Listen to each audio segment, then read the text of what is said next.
cuando se habla de reformas laborales es mejor mirarlas viendo los sucesivos pasos que, como os he dicho antes, se van dando. Bueno, entonces, lo primero que estos 100 expertos plantean es que para acabar con la dualidad laboral es preciso simplificar el actual menú de contratos de trabajo con implementaciones por despido tan diferentes. La dualidad del mercado de trabajo es algo mucho más amplio, muchísimo más amplio que tener trabajadores temporales y trabajadores fijos. El pelotazo de la descentralización empresarial es el siguiente.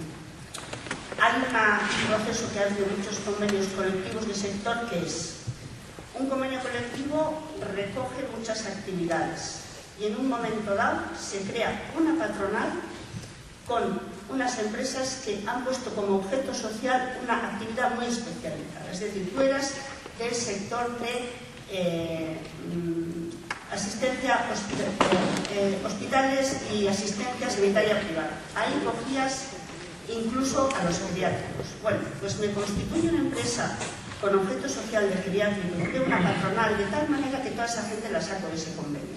Y hasta que los nuevos trabajadores de esas empresas consigan un convenio, pasan unos años en que los salarios, no voy a decir que los geriátricos ahora tengan buenos salarios, pero es que los han tenido todavía peores. Y así, por ejemplo, con el telemarketing, los convenios del telemarketing es que claro, además encadenó con otro mecanismo de externalización que es desgajar partes del negocio, crear filiales y ahí tener trabajadores y trabajadoras nuevas.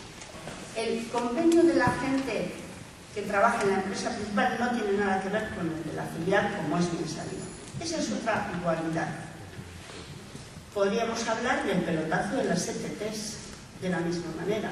Las ETTs, ese mecanismo descentralizador que ya es, porque todo lo que estoy hablando es crear empresas que dan servicios, pero cuando tu servicio es alquilar personas, el fenómeno de las ETTs tiene mucho interés y me parece a mí muy digno de verlo despacio, que no me voy a quedar mucho en él, por un tema. Cuando el negocio capitalista consiste, insisto, en alquilar personas que les mandas a otros, eso yo lo digo de manera peyorativa, y la intelectualidad, hasta que se legalizaron la intelectualidad y los tribunales lo trataban de manera peyorativa. O sea, tú lees antes del año 94 denuncias sobre interposición y las frases eran realmente la actividad de la empresa tal que es mera interposición, que es mero poner a disposición trabajadores obteniendo el beneficio de un porcentaje. O sea, lo contaban como lo cuento yo ahora. Eso es malo. Bueno, se legaliza. Eso es una dualización, bueno, que no hay palabras. Cuando en el año 99 se cambia la ley de ETTs y se dice que tienen que cobrar los trabajadores de ETTs como los de la empresa principal, bueno, pues Comisiones Obreras y UGT habían firmado un convenio en el que la equiparación era para el año 2000. Les dejaron con el culo al aire, porque legalizaron un año antes la equiparación. Y esta es otra dualidad que cuando se produjo en la equiparación, la gente que estáis en empresas, son empresas con mucha ETT y mucha contrata, veríais que lo que pasó fue inmediatamente a generarse un movimiento de empresas de servicios.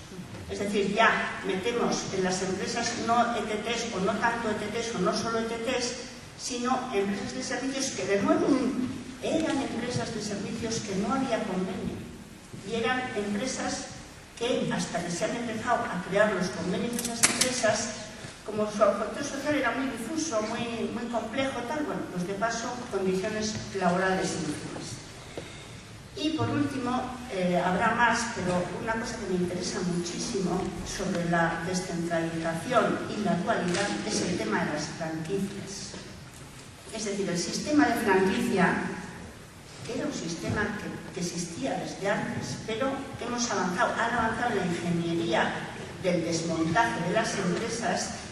El sistema de franquicia, como sabéis, es el siguiente. Una persona tiene una empresa, un modelo, un modus operandi, es decir, yo vendo este producto, el personal tiene estas y estas y estas características, y en el momento en que ese proyecto mío, esa idea mía, tiene éxito, en vez de yo, empresa, poner todas las sucursales que haga falta para ganar dinero a lo largo y ancho de este mundo, yo me quedo con un núcleo y lo demás lo franquicio.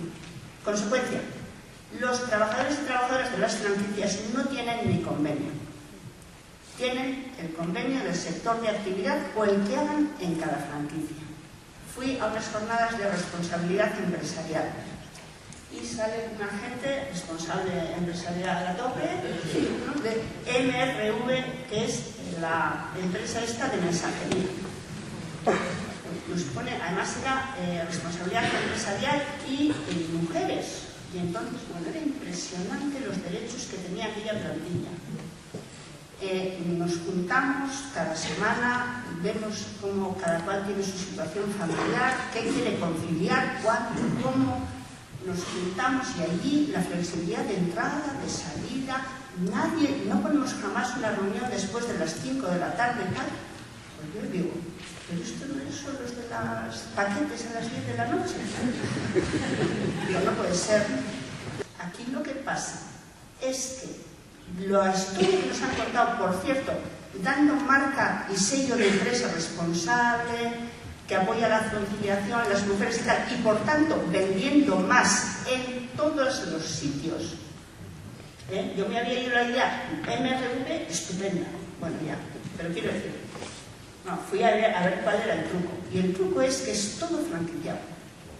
De tal manera que esa película solo vale para una central que tienen en Barcelona. Entonces todo el resto son convenios de sector. Vamos a ir a Eroski y compañía. Eroski y compañía tienen personas que trabajan para la empresa y luego gente que tiene un convenio de reponedores, aparte, diferente, y que no es de Eroski. Cuando vamos al Corte Inglés y nos paseamos por el Corte Inglés, en la planta baja, esa cosa tan brillante, llena de gente que está vendiendo cremas y perfumes, toda esa gente, o la mayoría, es del llamado merchandising, que no son del Corte Inglés y tienen un convenio que ahora acaban de firmar Comisiones y UGT, porque llevaban con un convenio, ¿sabéis de cuándo? Del año 1988.